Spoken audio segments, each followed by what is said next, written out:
What is going on, guys? My name is Jake. And I'm Chris. This is Dude Ranch DIY. It is yet another 90+ degree day here. We are actually at my house. We are in the backyard here. You can see patio and everything. And you can see we got the spider lift. And over here we got the Kubota tractor with the WoodMaxx chipper.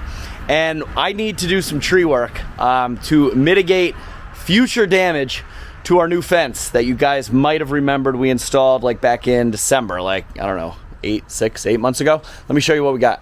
So this is the fence that we did. We did chain link, about like 750 feet of chain link and about 250 feet on either side of the fronts of the house of this like split rail with several gates for access for equipment and everything. But as you can see, where the chain link meets the split rail, we have a bunch of birch trees first and then some maple trees that are just growing out on an angle over the fence. There's this one in particular is 3 separate, stems, all with a union very, very low. So as you can see there, that is just prime for splitting and cracking and failing.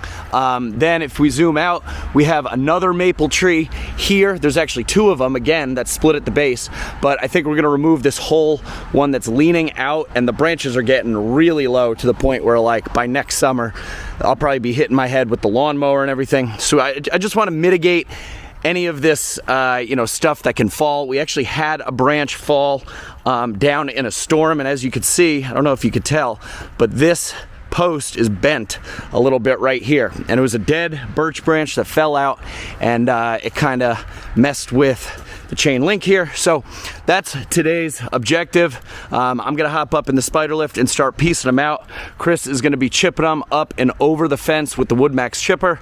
I'll try and take some nice small pieces to not kill you too bad, and we'll see how much we get done. If we have time, there's this big looming oak that has looked like that since we moved in. It is dead and very, very ugly. I would like to just get it on the ground, but I hear thunder in the background, so I don't know if we're gonna get that far. Some weather coming. Yeah, exactly. We gotta go quick.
All right, guys, we're making great progress. Chris is down below me. He's moving the tractor. He's got pretty much everything chipped up. We got 1, 2, 3 of the spars out of the 5 brushed out, as you can see. For those last 2 that are leaning out, we're gonna have to move the machine over that way. But for right now, I'm in a perfect position to start chunking down these pieces of wood from this big old gnarly oak spar. I just need Chris to move out of the way so I can make a couple cuts on each side of the fence. But so far so good. We got a little rain coming through now. Doesn't look like it's gonna last for too long. It's hot, but the rain is cooling it down a little bit. The spider lift makes it a hell of a lot easier than having to climb though. So hopefully we're getting some good shots for you, and can appreciate what we're doing here. It ain't easy in this type of heat.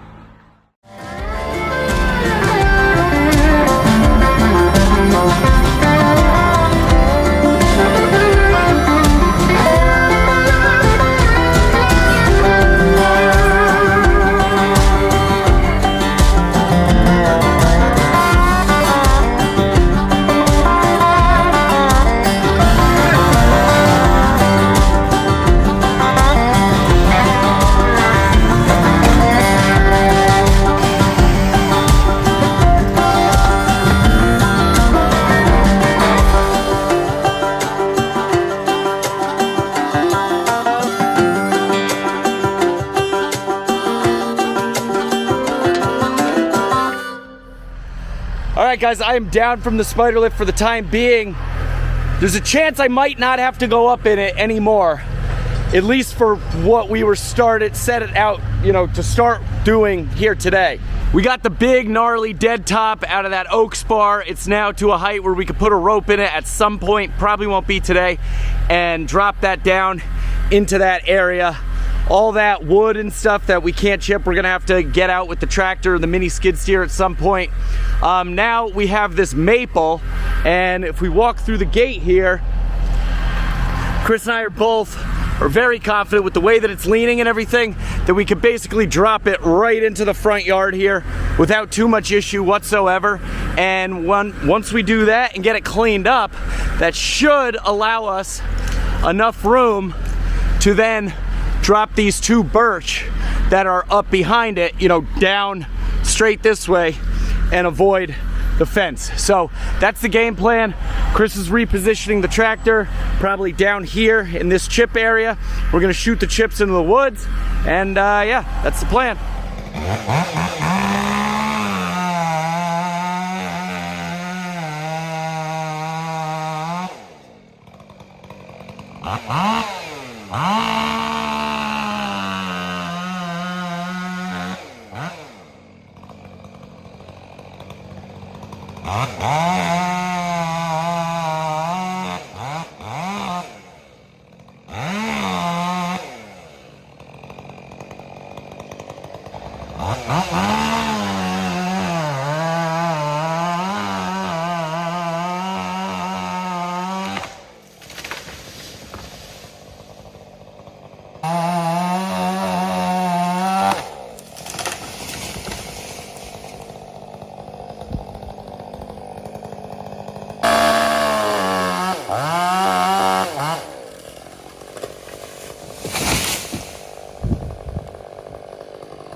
All right, guys, we just finished chipping up that sugar maple and those last 2 black birches.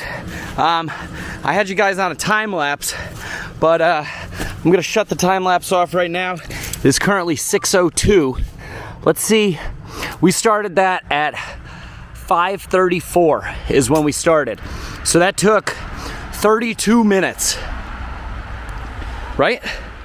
Yeah, Yeah, 32 minutes with the WoodMaxx chipper to chip up all of the brush and most of the chippable wood with the WoodMaxx chipper, which, I mean, if you guys have ever used a real wood chipper compared to a chipper like this, oh, Chris also has but a mere flesh wound. His face mask protect him, but it looks like he got hit with a cheese grater, and that is totally my fault. I hit him in the face. Sorry. But if you have ever used a real chipper, have you ever used a real chipper? Couple times. Once. Couple times. Yeah. Yeah. That was pretty good. Yeah, I mean, a real chipper would definitely be able to handle the rest of these sticks, no problem. Yeah, but we have something to handle the rest of those sticks. We do. Because there's a reason we're leaving them long, guys. If you saw that other video, what do we have up our sleeves? Possibly a mobile splitting sesh. Possibly a mobile processing sesh. Guys, we have the Hudson Badger, which, if you saw that first video, I got a lot of, not ridicule, but people saying, oh, this thing looks slow, yada, yada, yada. Yes, it was slow. Because one, it was our first time using it, and two, we only had like 6 and 8 foot pieces. Here, we have whole tree trunks, which is what that thing is designed to do. So I think in a future video, look forward to it, we're gonna bring that thing over here, or we'll bring these poles over there to the woodyard, and we'll split them up using, you know, the full trunks. And I think you guys might change your tune on that thing, but granted, you have to have access to that type of wood. However, back to my point being, this WoodMaxx is no slouch if you know how to use it, and you got 2 guys that know how to use it. I was cutting everything appropriately so that it would feed into it easier, and you know how to feed it, and vice versa. So when you get used to, just like anything, when you get used to any type of equipment, you know, especially smaller scale stuff like this thing definitely has its niche, it has its purpose, but it was perfect for this scenario because we could pull it right up into there earlier. You ain't getting a chipper through that gate, and you certainly aren't getting a chipper up through our backyard and down that hill over to here. So the WoodMaxx is just about our only choice, and it worked flawlessly. So to the people up at WoodMaxx, keep on keeping on, I guess. Sometimes I just don't know what to say, but my mouth keeps moving. Well, guys, Chris is heading out because it's getting late. He says goodbye, but we got ourselves in a little bit of a pickle here. This machine easily made it like more than halfway up this hill, but then decided to stop right here. So we got to figure out how to get this thing down. I got a buddy coming over who has the 93-foot version of this. He happened to be right around the corner. He owns another tree company, and he's gonna come give me a hand. Well, guys, I was able to get the spider lift out with the help of my buddy Mauricio. Thanks, pal. He showed me the override control buttons for the tracks, and it took us about 10 minutes to get it down off that hill.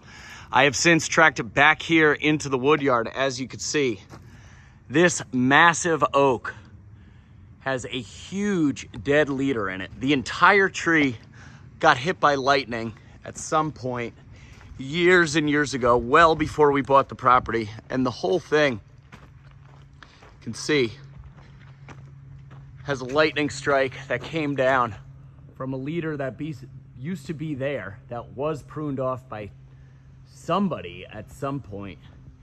And it comes all the way down to the base, and it is hollow and rotten on the inside, if you could see that.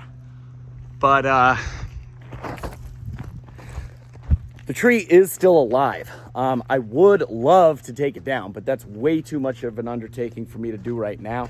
So I'm gonna try and get off this big dead branch that comes out over right where the splitter and where I normally park the excavator and stuff.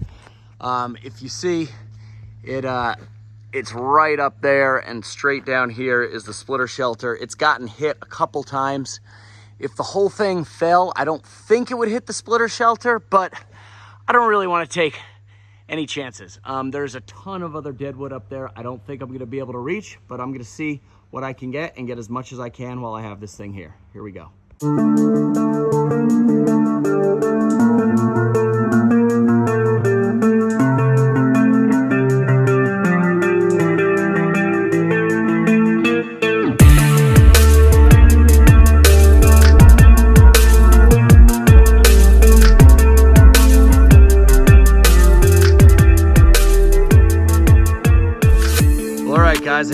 cracked the spider lift out.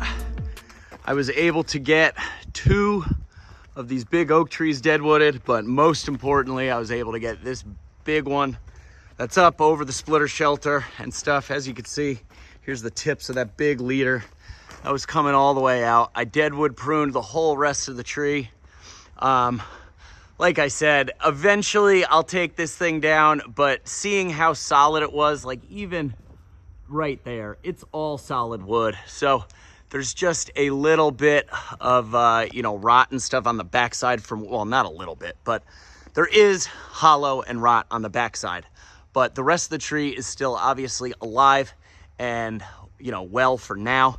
The whole thing is leaning away, like that way towards the woods.